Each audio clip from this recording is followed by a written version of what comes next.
Kawan-kawan YouTube, hari ini saya akan buat super moist carrot cake with prunes. Jom mula. So dia ada dua bahagian, kering dan basah. So kita akan campurkan bahagian kering dulu. Masukkan tepung.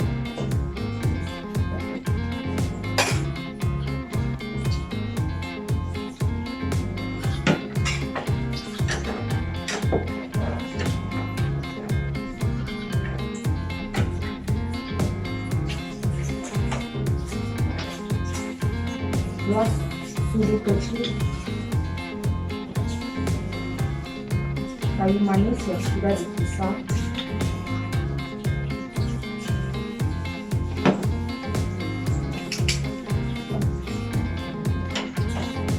dua suri tepung penaik,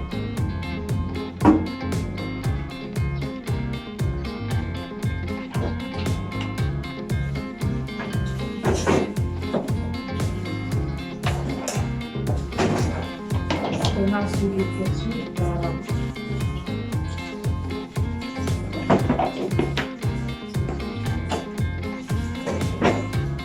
satu kacang,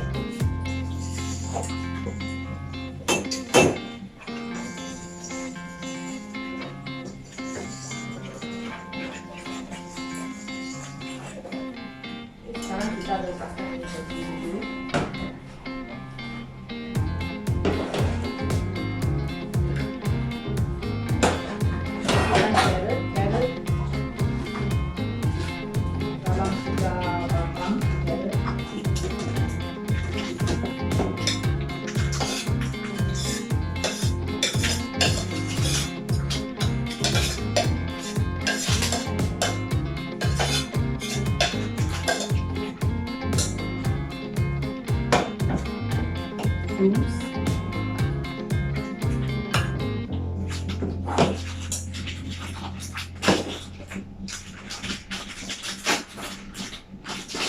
Minyak,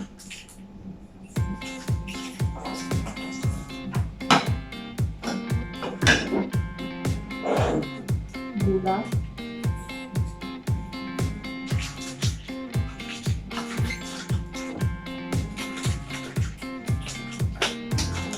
satu suri essen berserbuk,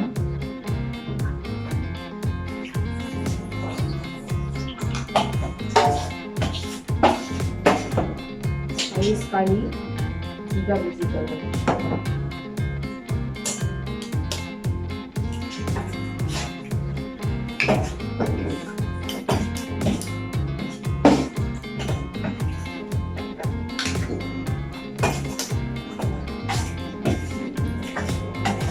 Kita akan blend sekarang.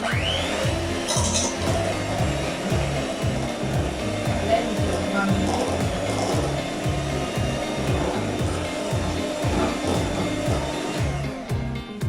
sekarang kita masukkan tepung tadi sedikit demi sedikit.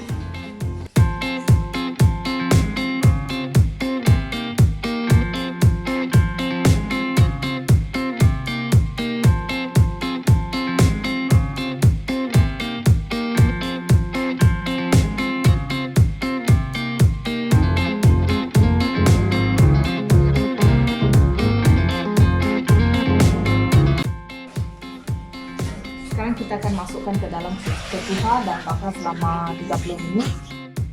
Jadi sekarang masukkan ke dalam oven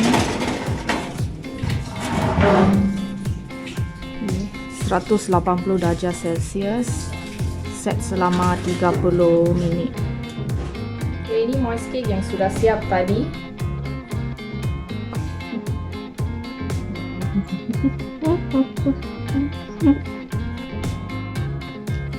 Jumpa lagi.